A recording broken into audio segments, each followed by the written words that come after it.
ating gabi. Bungi-bungi ang kwento sa Senado ni Sheila Guo kung paano lumabas ang bansa silang magkakapatid na dismissed Bamban Mayor Alice at Wesley Guo. Hindi niya masabi kung anong petsa sila umano sinundo sa farm sa Tarlac. Dito lang po kasi galing kami sa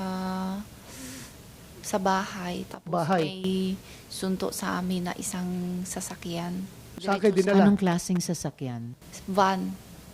Van. And then, saan nga kayo dinala? Hindi ko alam kung sa yung lugar.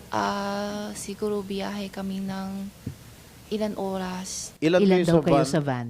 Tatlo po. Tatlo. Sino? Kaming tatlo. Sino? Sinong tatlo? Si Alice tsaka si Wesley po. Sakay po kami ng boat. Ha? Ano po? Sasakay kami ng boat sa dagat. Diretso na kay Malaysia. Diretso kay Malaysia? From Hindi po. Pilipinas? Saan? May palit. Ha? May palit yung mas malaki pa. May palit pa isang ulit. Dahil walang tatak palabas ng Pilipinas ang Philippine passport ni Sheila, ang konklusyon ng mga senador at mga otoridad, sa backdoor dumaan ang magkakapatid na Guo.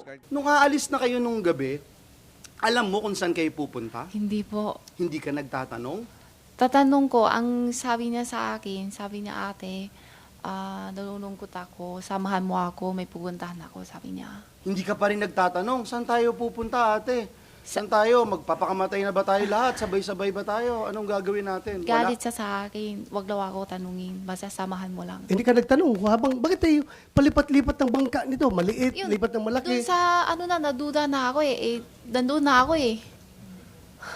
Ano gagawin ko? Pabalik ko pa dito sa Pilipinas? Hindi ka man kita. Po. Hindi man kita sinasabing pabalikin dito, pero halata na nagsinungaling ka. Sorry po. Nagkaroon na lamang ng tatak ang kanyang passport pagpasok sa Sabah, Malaysia noong July 18, bago lumipad pa Singapore. Sabi ni Sheila, magkakasama daw silang tatlo hanggang makarating ng Batam, Indonesia. Nang nagtangka siyang bumalik ng Singapore noong August 20, doon na raw siya nahuli kasama si Cassandra Leong, ang kinatawan ng niraid na pogo sa Porac, Pampanga na Lucky South 99. Sa impormasyon ng Bureau of Immigration, nasa Jakarta, Indonesia na ang dating mayor. Based on latest reports sa akin po kagabi, si Alice Go is in Jakarta.